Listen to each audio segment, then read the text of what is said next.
Welcome to the Workamper Show, brought to you by Workamper.com. This podcast helps you discover how to finance your RV travel dreams. Each one of our episodes will introduce you to people who are already living the RV lifestyle or to work camping opportunities all around the U.S. You'll also learn how to hit the road the right way and make the most of every opportunity. Now let's turn over today's show to your host, Greg Gerber. Today, we'll be interviewing the owner of a company which is teaching people how to safely drive and back RVs of any type and size. As a result, he is reducing accidents and helping to eliminate the stress involved with driving and towing recreation vehicles. Today's episode is sponsored by Workamper News. If you have more questions and answers when it comes to the work camping and RVing lifestyle, then don't worry, Workamper News has your back. Attend a free monthly work camping Q&A webinar to get your questions answered. Each month, the knowledgeable team behind Workamper.com hosts a free live webinar where they answer questions submitted by folks just like you who are learning about the lifestyle, just getting started, or have been work camping for a while. They cover topics like what kind of work camping jobs are available, what do those jobs pay, tips for writing a work camper resume, questions to ask an employer, what type of RV is best, and how to get your mail as an RVer, and much, much more. In the description of each video, you'll find the questions that were answered so you can quickly jump to the sections you want to hear. Register for the next live webinar at workamper.com/answers.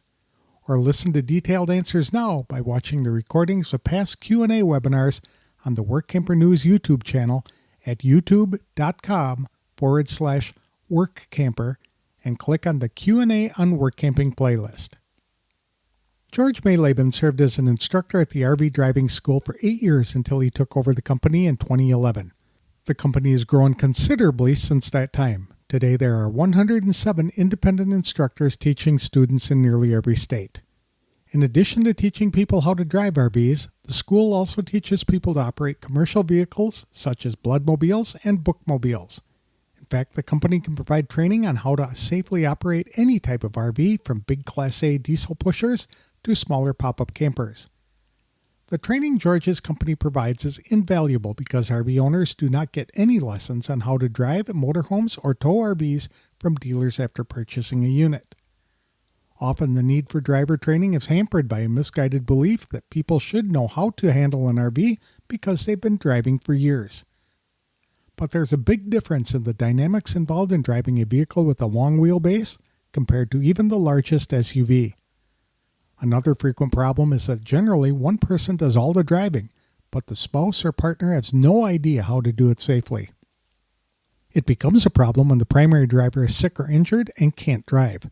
Then the partner is thrust into an uncomfortable situation of figuring it out under pressure. There are many situations for which RVers need to be prepared in advance to address. Driving in the mountains is one because it is not safe to keep applying brakes to slow an RV. Doing so will cause brakes to overheat and stop working.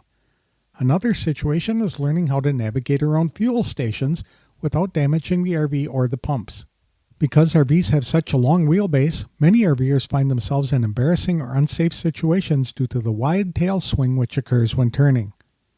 To tell us more about why people need training to learn how to safely drive an RV or how to go about getting lessons, please welcome George Mayleben, the owner of RV Driving School, to the show. Thanks for joining me today, George. I really appreciate the time. Nobody really talks about RV driving. The dealers present somebody with a brand new RV and they are expected to know how to tow it and how to drive it down the road. So tell us, how did the RV driving school come about? First of all, it was a creation of a fellow by the name of Dick Reed in 1991. And Dick, in his wisdom, realized that in too many cases, the dealers again, tossed the keys to the individual, and then they went out and had to get familiarized by just banging into things, climbing curbs, doing a variety of things that caused damage to the rig. Dick originally created it, as I say, in 1991, and at the time basically enlisted friends of his, and we were basically a California and Arizona company at the time, and he enlisted 8 individuals. The school flourished, but again, in so many cases, we could not take care of some of the people who live in what those other locations other than Arizona and California. Florida was one place that we were always getting calls, at least whenever I took over the school, and we had nobody there. And so we have gradually enlisted more individuals. The school was handled and owned by Dick until 2006. And in 2006, a fellow by the name of Dennis Hill took over the school. I actually taught for him for about 8 years and enjoyed it, enjoyed teaching people. But I realized, especially with my business background, that this really needed to move to the next level. People need help. We all recognize the problem. In 2000, Dennis called me up and he said, "Would you like to buy the school?" And I had been commenting to him, "Let's expand the school." In 2011, we took over the school. My basic mission at that point was to bring on more individuals, and again, from different parts of the U.S. We've grown. We now have 107 instructors all over the U.S., and most of them are retired individuals who, again, came to us with the idea that they'd like to aid individuals in being safe on the road. I think many of the truckers, again, have critiqued the lack of, or at least some of the difficulties that they see of people on the road. And whenever they did retire, and as I say, many of them are retired, they again recognized that they could be of assistance. With that in mind, though, we now have 107 instructors, as I indicated, including one instructor in Hawaii. And in and out of Alaska, every once in a while, we get one of the guys up there. We help the individual who buys an RV, big RV, but also the individual. We do a lot of commercial lessons. We do bloodmobiles, bookmobiles, and a variety of other commercial vehicles that are based on RV type underpinnings. Oh, that's very interesting. So do you just focus on motorhomes, or do you help people learn how to back up their travel trailers as well? Yes, we do. We handle just about every kind of RV. And initially, whenever I took over the school, there was a lot of concern over those people who, again, bought either large towables or small towables. And at one point, we were reticent to take on lessons, especially given some of the problems associated with the safety issues of towables. Opened the door to every RV, and I've not regretted it. In so many ways, I don't care whether it's a big, small, or wide, tall, or long, or heavy. The reality is people need help. I want to make sure that you understand that we are viewed and view ourselves as a service business. We are there because people need us. We're a profit-making company, and the reality is the need has been so apparent that we try to fill that need. I visited with some of the manufacturers, and they're keenly aware of what we are, who we are. They're a little reluctant to, again, get into showing our banners and doing advertising for us, but they are keenly aware of the fact that we provide a very valuable service to the industry. I would imagine the problem stems from the industry trying to avoid any type of additional requirements that would hinder the sale of an RV. So if the industry was required to offer training, driver training, or special licenses were required to operate these big rigs, the industry would be fighting that tooth and nail. So what they do is they allow people to take over these brand new RVs or used RVs, and they don't have any experience or clue how to operate them. I can imagine that a lot of people have problems in figuring out how to drive or especially tow an RV. And Greg, that again, indicative of the larger problem. We are trying to cover the continental U.S. and, as I indicated, Hawaii and Alaska. But the problem sometimes is being available and having or people having a knowledge that there is a place that they can go to get help. And hopefully, even with this, as you alluded to earlier, we're trying to spread the word that there is a place you can go. And so as much as possible, we would hope anyway this interview will be a catalyst for some people finding out that there is a place to get help. How much of not getting the help do you think is driven by the fact that people are embarrassed to admit that they don't know how to drive a motorhome after they've been driving a car for decades? Greg, that's really a big problem. The average male really believes in his heart that this is something that I should be able to handle. And often they can't. But sometimes, especially given the fact that they've never driven a long wheelbase vehicle, there are intricacies and problems associated with trying to even center up in a lane, take a corner without climbing a curb. And we really pride ourselves on one thing. We have and the staff on hand that has the background and can sit in the passenger seat and critique the driving skill and give them the necessary particulars to, again, be safe. Take a great deal of pride in that. Safety is huge. One thing people don't realize is the stopping distances that are required with a motorhome or even towing a fifth wheel or large travel trailer. It changes the dynamic. And so they expect to be able to stop as quickly as they can with their car. And they do not. They go many yards beyond that before the vehicles come to a stop. Exactly.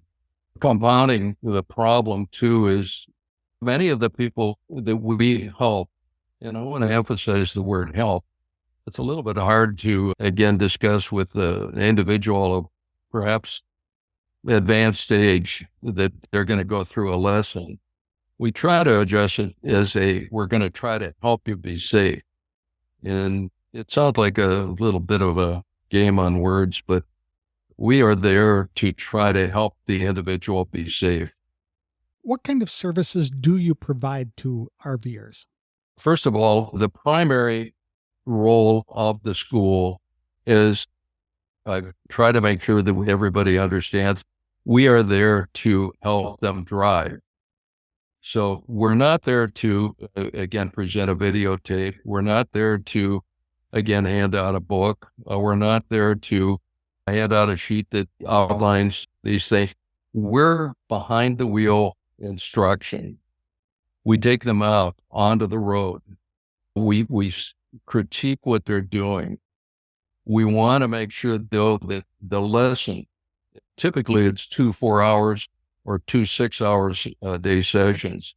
That time is wisely spent on the road, actually driving the vehicle, not, again, talking to them, but critiquing what they do and how they drive the vehicle. Our basic, or the thrust of the school, is just that, getting them behind the wheel and making sure that they know the issues associated with safely operating the vehicle. We do put on seminars. I'm going to be at the Newmar rally in Sedalia in a couple weeks, and I'll be putting on some seminars. The seminars are basically, and in many cases, just stimulate thought, thinking about safe driving. One of the other missions, though, at the Newmar rally and many of the other rallies that we put on seminars is to encourage the partners to drive the RV. One of the things that happens is that all too often one individual in a couple, for a couple, one of the individuals does or has a lot of driving background and experience. But the partner, in many cases, has been an observer. And then should there be medical issues that develop or problems associated with getting from point A to point B, long trips, spelling the individual, the primary driver. But the second seminar that we put on at many of the rallies is to encourage the partner to, again, get the experience behind the wheel.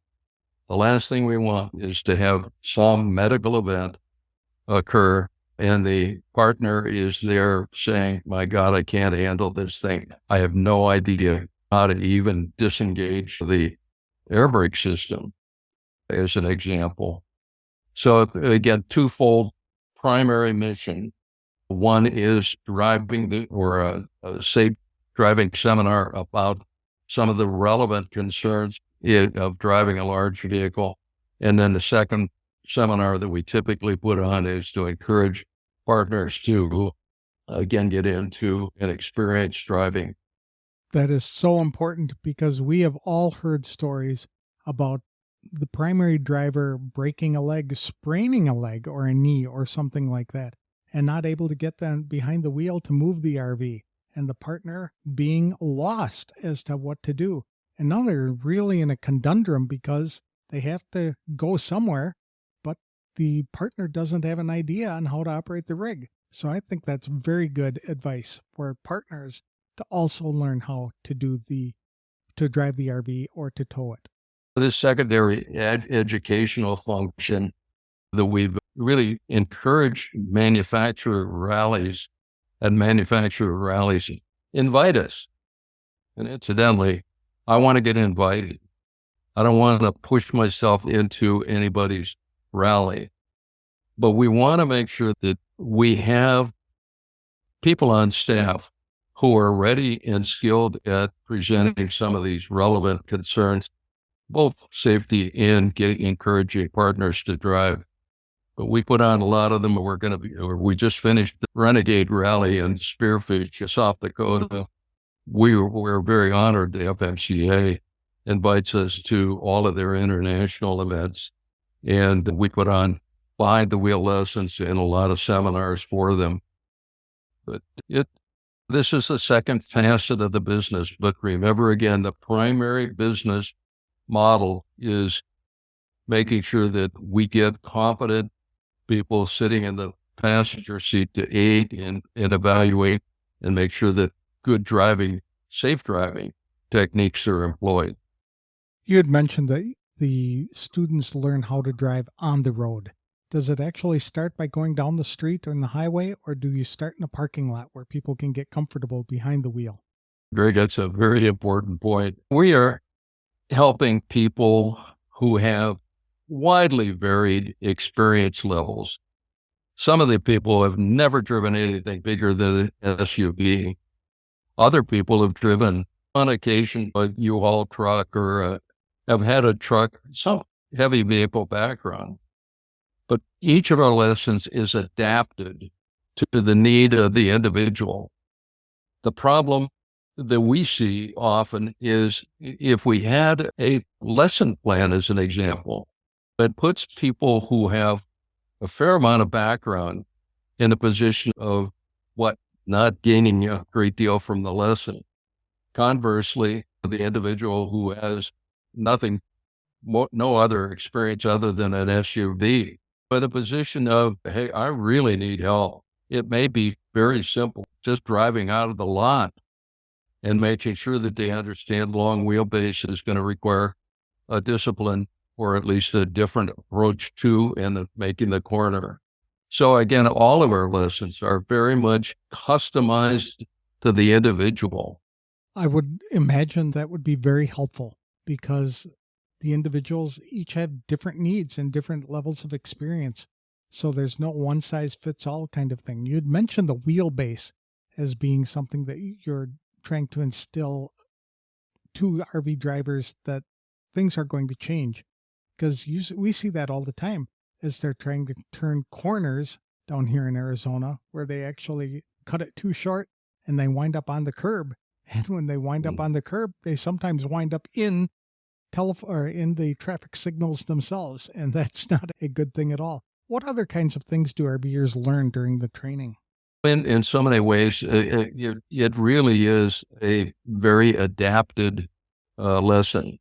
If the individual we talked a little bit earlier about trailered vehicles. If it's a trailered vehicle, much of the lesson is going to be spent trying to show the people how to back the individual or the trailer without the collision between the cab of the pickup and the side of the fifth wheel, as an example.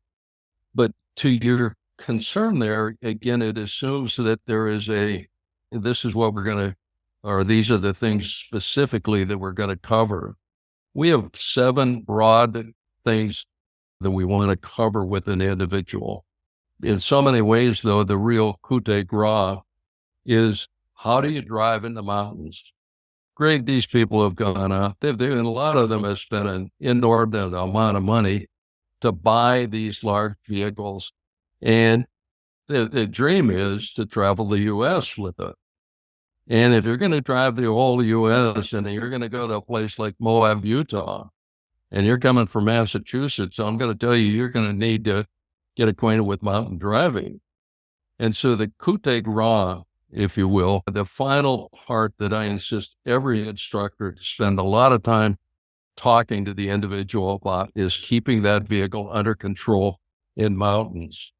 This is I don't want to say the essence of the lesson. It is one of the most important parts, because their dream of going to these different parts of the U.S. is automatically or precludes or means that they're going to, again, be in mountains.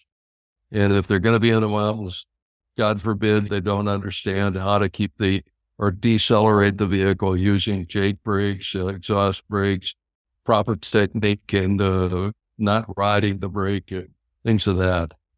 But perhaps I'm not answering your question as directly as you would like, but our lessons, as I say, are very much adapted to the individual and the situation that we encounter when we actually meet them. When we meet them and we sit down and we have a little bit of a discussion about their background. I would imagine that you go into things like lane drifting, because it's so easy to do in those big, heavy vehicles.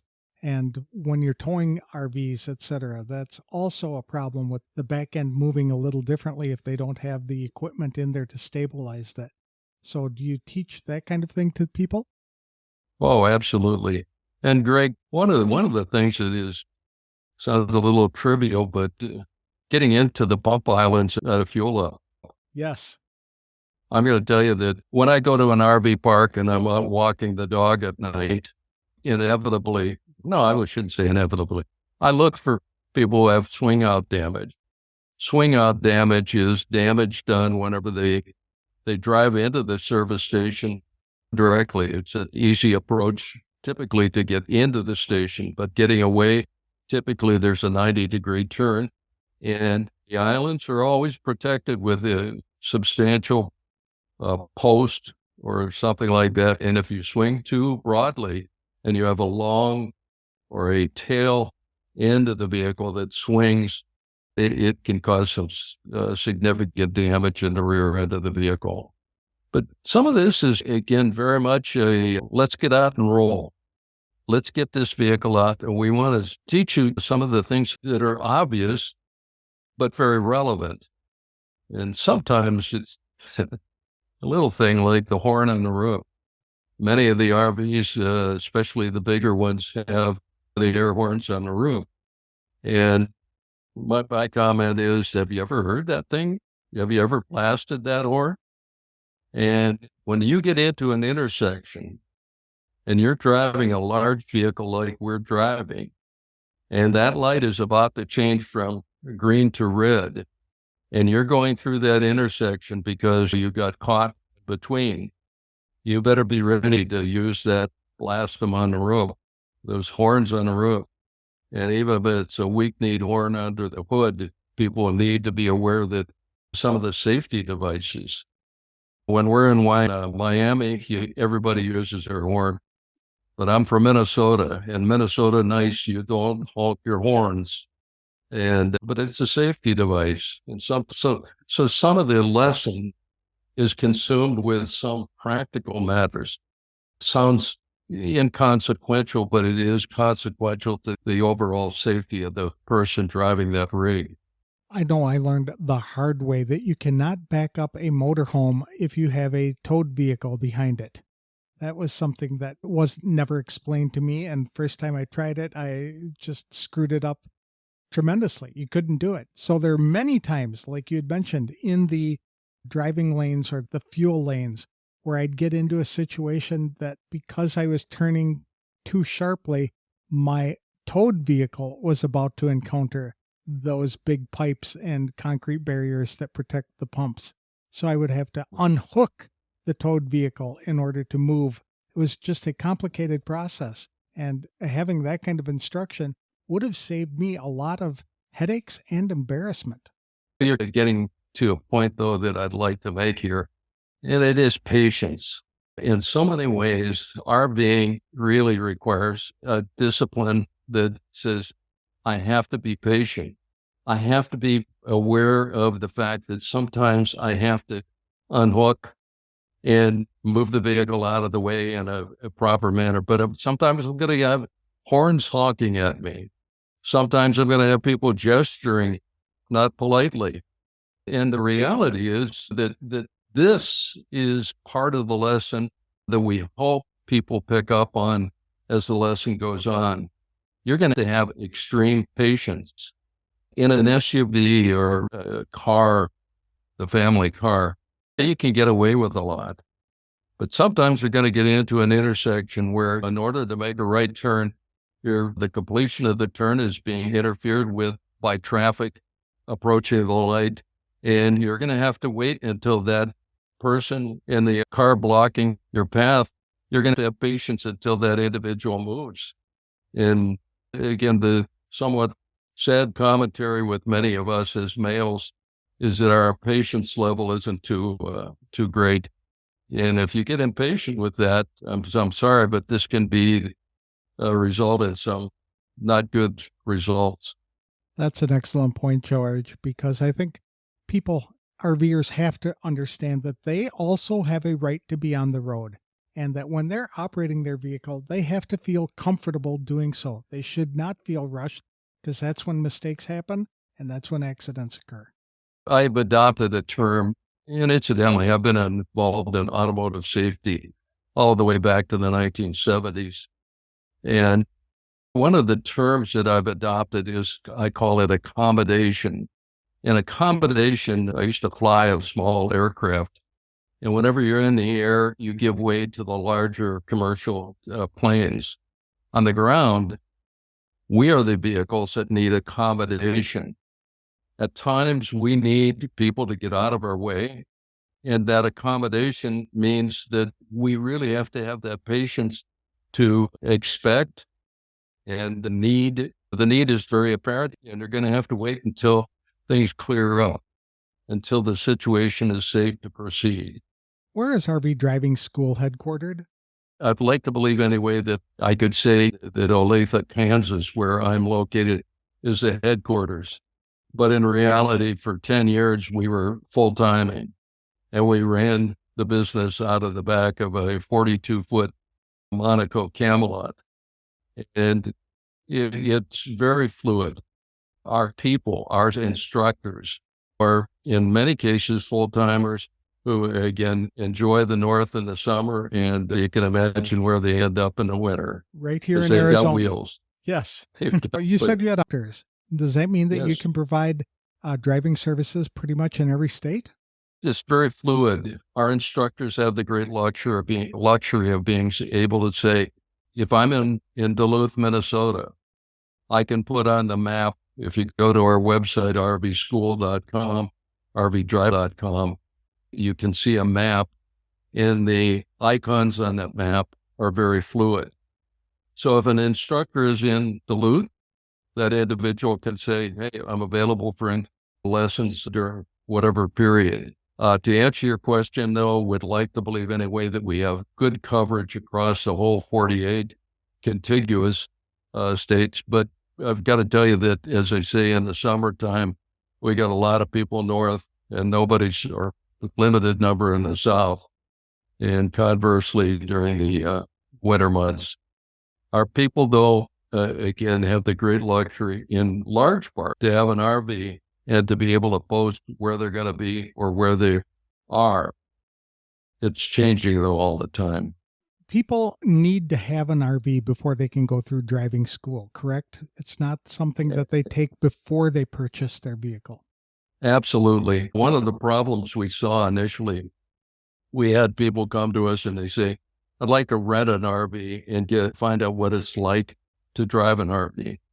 And I've discovered it because inevitably the RV that you rent that you can afford is not the vehicle that you ultimately end up with. And the discipline associated in handling that rental RV is going to be quite a bit different, likely, than the discipline necessary to keep to drive the vehicle that you ultimately buy. We encourage people to wait until they're ready to commit. And whenever they make the commitment, we try to make sure that we have somebody available to aid them, even off the lot in a lot of cases.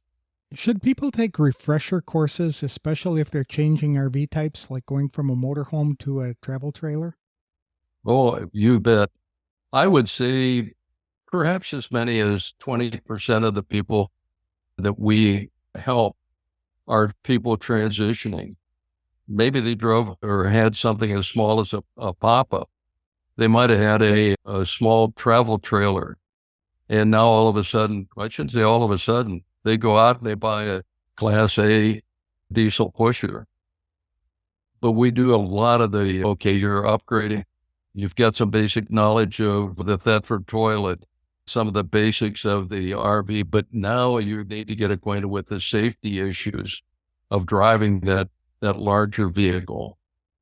We have a lot of people, though, that have gone through 3-4 transitions, starting with something very simple, and again, going to perhaps a Class C, then to a Class A. And incidentally, we're seeing a lot of Class A's. People are coming down to Class B's all of a sudden. And we happen to be one of those couples. I don't know whether you can see in the background, it's not very clear in the picture, but on the right is our Camelot, and on the left is the current Class B that we own and drive around in. That's neat. I think it's important to note that this is individualized instruction. It's not like they're going back to high school and signing up for driver education where they're going to be doing classroom training and then behind the wheel. Everything is behind the wheel from day one, correct? Absolutely. And again, this is the thing that has held us in high esteem in the industry. Books might help individuals, but the reality of I've got the steering wheel, I've got the pedals, and now I'm driving. That's whenever it really becomes important that they have a clear understanding of what you're doing, and the safety issues are now very relevant. And is it a situation where the instructor is providing one-on-one training with those RV owners only? They're not like 2 or 3 couples going through training at the same time? Yeah, sometimes we've gotten into what we call adapted lessons. We've had a couple cases where we're teaching a whole family. Let's call it the husband. He is the primary one that we put on the lesson for, but he may have some adult kids that want to travel with him, and we will go through, and for wives, but we'll adapt lessons to the particular needs of an individual. The base program, though, that we put on is 2 4-hours for a single individual, or 2 6-hour days for 2 individuals. And incidentally, I want to mention that it's very important that for the 2 days, we find in many cases the first day, especially wives that are taking a lesson, the night before their first lesson, they don't sleep well. And they'll tell us that I'm a little bit I'm really uncomfortable doing this. But during that first day, we try to make sure that it's slow driving, getting a lot of mundane things taken care of, and then say to the individual, and I used to tell people we're helping, the homework assignment tonight is you need to get parked and get behind the wheel and just imagine what it would be like if you were driving in Moab, Utah. What would you do? Where are the buttons? What are the relevant buttons? What are the relevant things that I would do to downshift? The second day is really where we accelerate out onto the freeways and take on ingress and egress from freeways, the elements of blending, merging, things of that nature.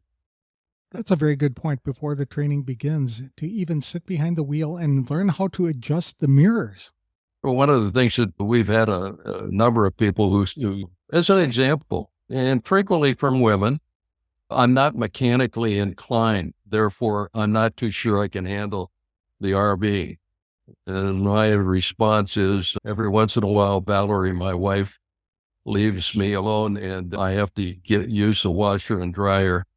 And if you can figure out a washer and dryer, and it's a danger for her to leave me alone, you can figure out how to operate it. But there are a lot of things that go into and are relevant as the individual kind of assesses whether or not they feel they can handle it. And my message that's going to be at the Newmar rally in a few weeks for the women or the partners.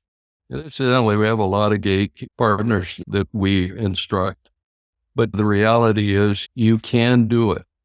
You can do it. It's not one of these monumental tasks that is going to challenge. You're going to be fine. You're going to be fine, especially, and incidentally, I'd like to emphasize one thing, safe driving. If a person has a safe driving record, highly likely they're going to be safe behind the wheel of an RV, but they are going to have to get acquainted with the intricacies of that vehicle. Can I share a little story? Of course. I received a call one time, this is a few years ago, from a woman doctor, and she said to me, my father wants to buy an RV. And she says, I don't know whether he can handle that RV. How do you feel about somebody that's 75 years old buying an RV? And my comment to her was, okay, now, has he had any accidents in recent past? Has he had any tickets? She went through, and we went through a list of concerns that I have as somebody who is involved in automotive safety for a long period of time. And she kept responding, he's a really good, safe driver. I said, and what are you worried about? This individual is likely going to be a great student for us to, again, iron out the necessary details of the safe operation. But there are family concerns when so many of the folks that we help are not young, and they are putting a lot of money out with the idea that they want to have that dream fulfilled. But my comeback always is, we're going to make sure that as best we can, we're going to make sure that you can understand the complexities of the vehicle and understand how to safely operate that vehicle. Good point. You had mentioned that you will also provide training for the adult children of the RV owners. What about teenagers? Would you encourage any licensed driver to get behind the wheel of an RV? That's a complicated question. It is. My kids are awesome. There'd be no problem. It's the pride of a father. I'm not too sure that I really would necessarily say that every teenager is going to be capable behind the wheel. The skills and their ability to react to situations is going to be there. Their adaptability and teachability is going to be there.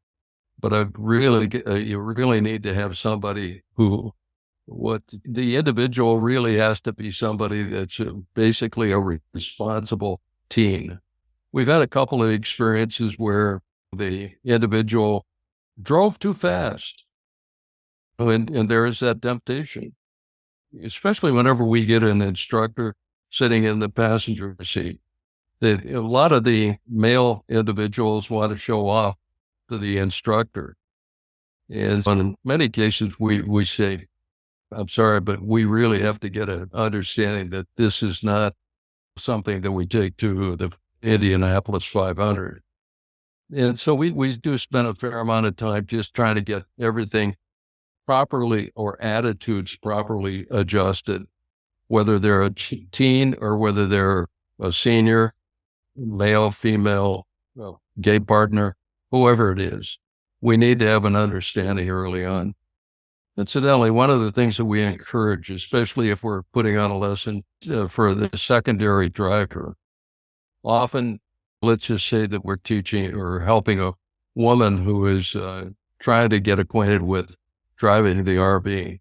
We encourage the spouse to ride along. All too often, we get into, we're the instructor, you are the spouse, and we have to have a discussion of, you're here to, again, observe, but not to instruct your spouse. And sometimes we joke a little bit about, we carry duct tape along, and I'll leave it to your imagination where the duct tape ends up if the husband or the spouse is too, or it gets a little bit too critiquing. That's funny. How much does it cost for training on a typical basis? Typical lesson is $5.95 for 2 4-hour days, $8.95 for 2 6-hour days. I want to emphasize one thing. We're not inexpensive. The problem that I encountered initially, and being a business school graduate, you're very sensitive to the pricing of your service. We want to make sure that people understand that if you've gone out and bought this multi-$100,000 vehicle or something as cheap as $10,000, it probably would be best that you take and add on to the cost of a lesson.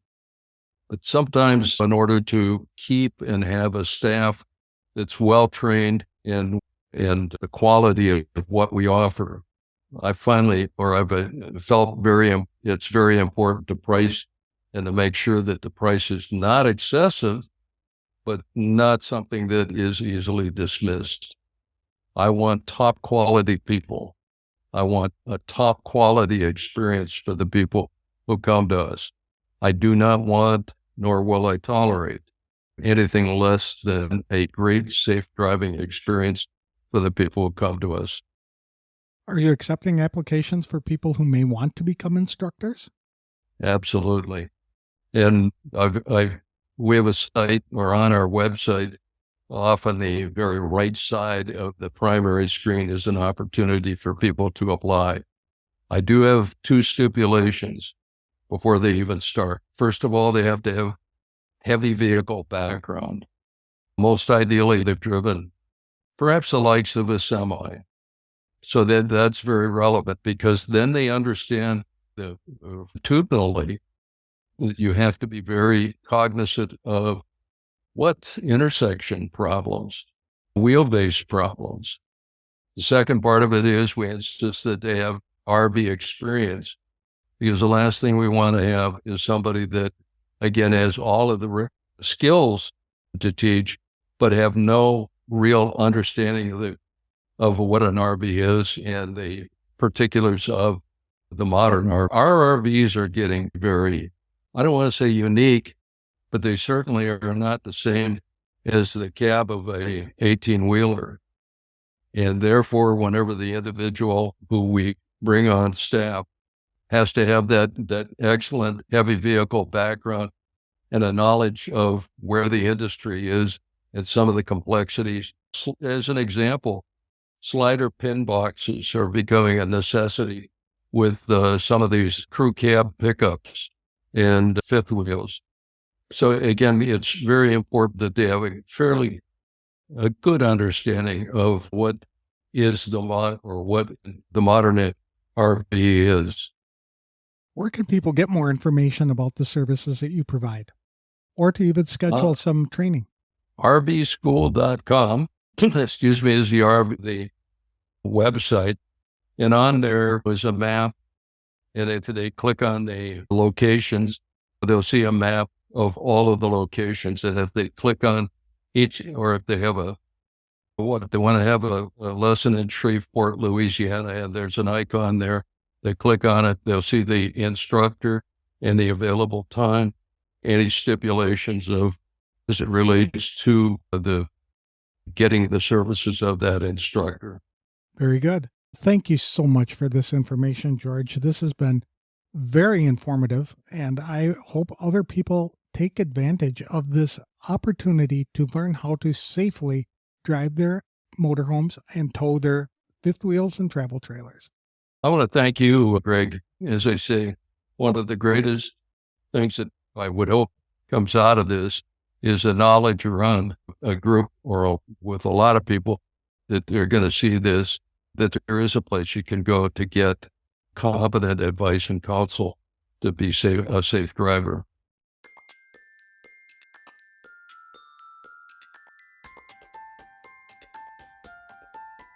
I'm glad I had an opportunity to interview George Mayleben, the owner of RV Driving School, about the need for training and how easy it is for people to take lessons.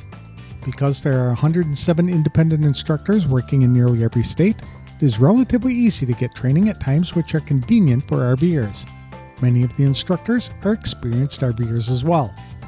When providing training, RV Driving School always likes to include couples. Lessons are provided during either 2 4-hour days for individuals or 2 6-hour days for couples. The cost is $595 for a solo RVer or $895 for a couple. All of the training is provided behind the wheel, meaning that RVers don't sit in a classroom and watch videos. The sessions are created around the individual needs of the RVers themselves. For example, George said about 20% of students are either downsizing or upgrading the type of RV they own. Since the RVers are already familiar with driving a vehicle that has a long wheelbase, the training would pay more attention to the dynamics of the particular vehicle they just purchased. In addition to teaching driving strategies, instructors also address frame of mind when people are behind the wheel.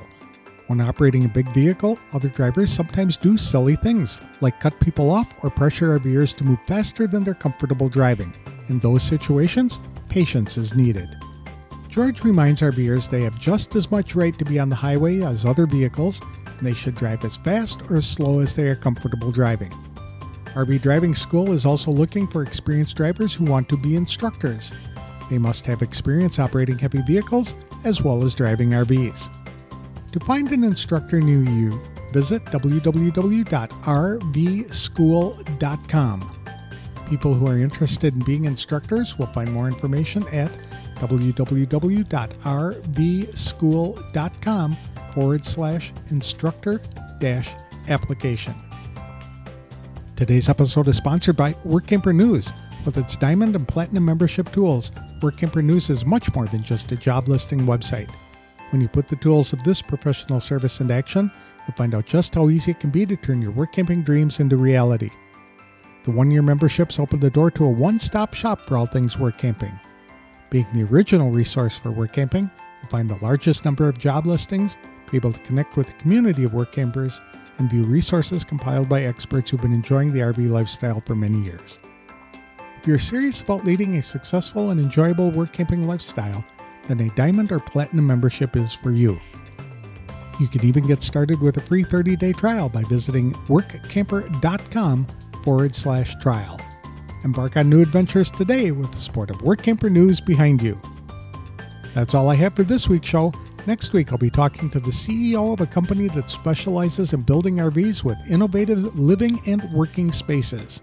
So tune in next week for more information. Thank you for listening to today's episode of The Workamper Show.